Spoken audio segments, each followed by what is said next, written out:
Okay, so in the new system that I'm going to be working on, we're going to characterize the S3XL by string numbers. So you'll see that in the chart.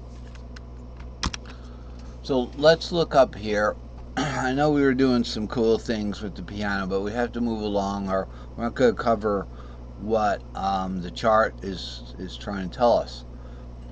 So here's the string numbers in these. Here's a partial S4L. Okay, the S4L starts with 7 root 2, or an E shape.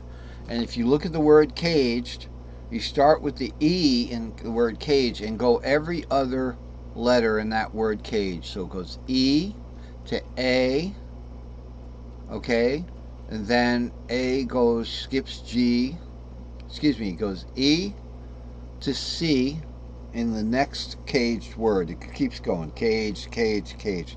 So it's E to C to G to D to A, kind of thing. It keeps going around in circles. So we're going to characterize the S4L. See this 362? It would be an S4C because it starts on the C string shape right here. So here's the C string shape, 3, 4, 5. So this particular pattern, the long pattern, which is C, E, G long, okay, but we found out, and you're going to find out in the next chart, that we're not going to actually use this banner here. We're going to use the fourth and the fifth of the next shape up, so it'd be the A shape. So let's do that now. Let's go there.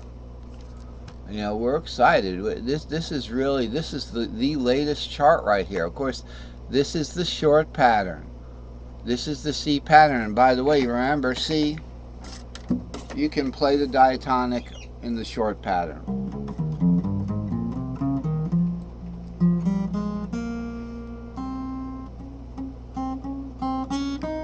Wow, I can't see what I'm doing. I can't see. But that's it. And that's the short pattern for C. So that works down here. It just works out. That's with the tuning, actually the tuning warp, the tuning differential, where you have a tuning third here, the 5 going to the 7 instead of a fourth. It goes to a third there. They probably did that so you could play a perfect C there. So that in that box. Okay, down here I could do it down here.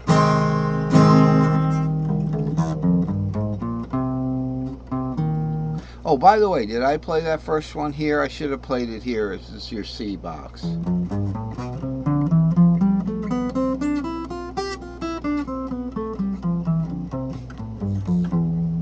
I got to get the lead out of these hands. So now we're looking at the longer C. This is the real deal situation here now. And by the way, looking at the C here is what it is.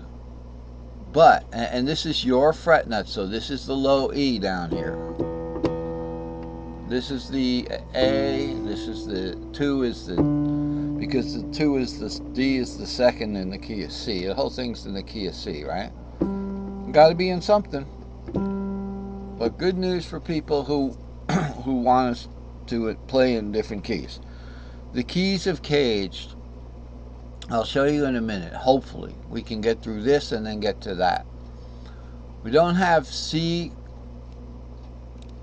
We don't have the C cross E cross G because that's in the short box. So the long box, here's the A box short box, right?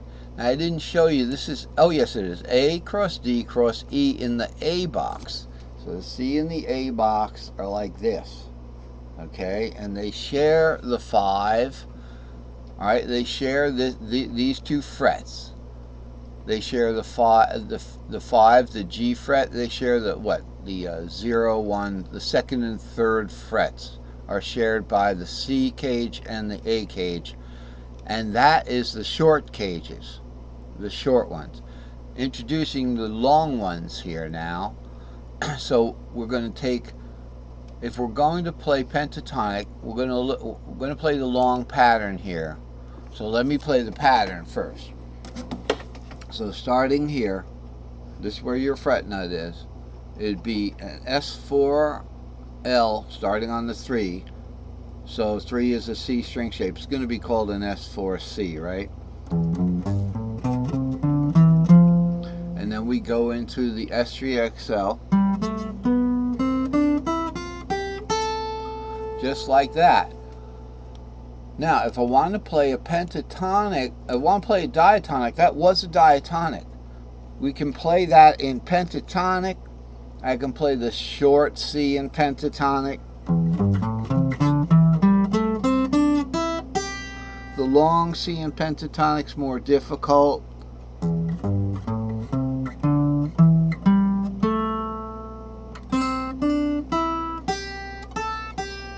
Because you have to skip skip one of them there, the fourth. So this 4 would be skipped. So that's in pentatonic. But now the D and the E part are going to be taken from the A because the long patterns brought us over, and we're going to play the pentatonic of that A, the 4th and the 5th of that A. So let's just look at that A box here. Here's your C-shaped A. Okay, we don't really worry too much, but we can also play the pentatonic of that C.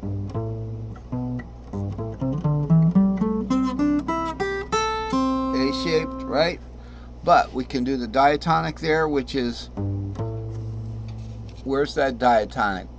We don't have it on this chart. We do have it on this chart. We have it over here. The diatonic for that A shape is just an S1A, an S4E, and an S1A.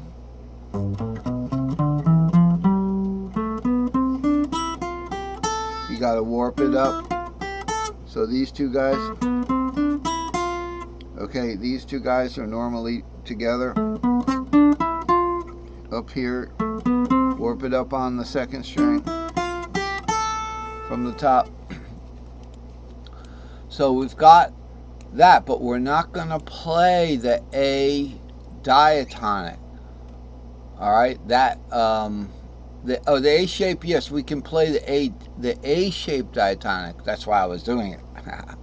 But the 4th of that and the 5th of that in that A box, we are not going to play the diatonic there. Why?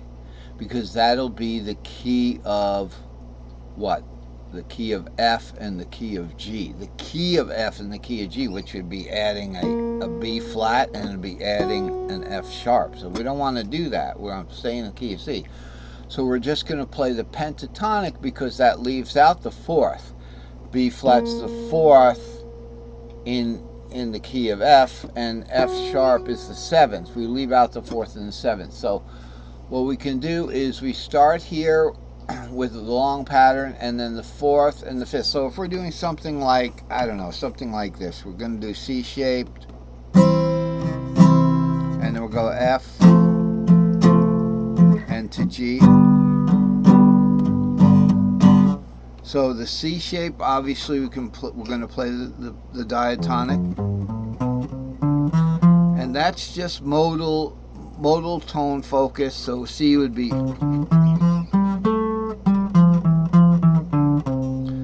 then going to the F. If we want to do modal focus, we'd have to do the C pentatonic, the C diatonic. So we're going to stick to the C diatonic for the 1, the 4, and the 5. Okay, so the C shape is going to be the C shaped diatonic. The D and the E shape in that A box, these guys are not going to be diatonic shapes. These are your entire cage shapes. These are only going to be pentatonic. So the D shape would start up here. It would be, so when we go to that F, so say we're doing this C thing.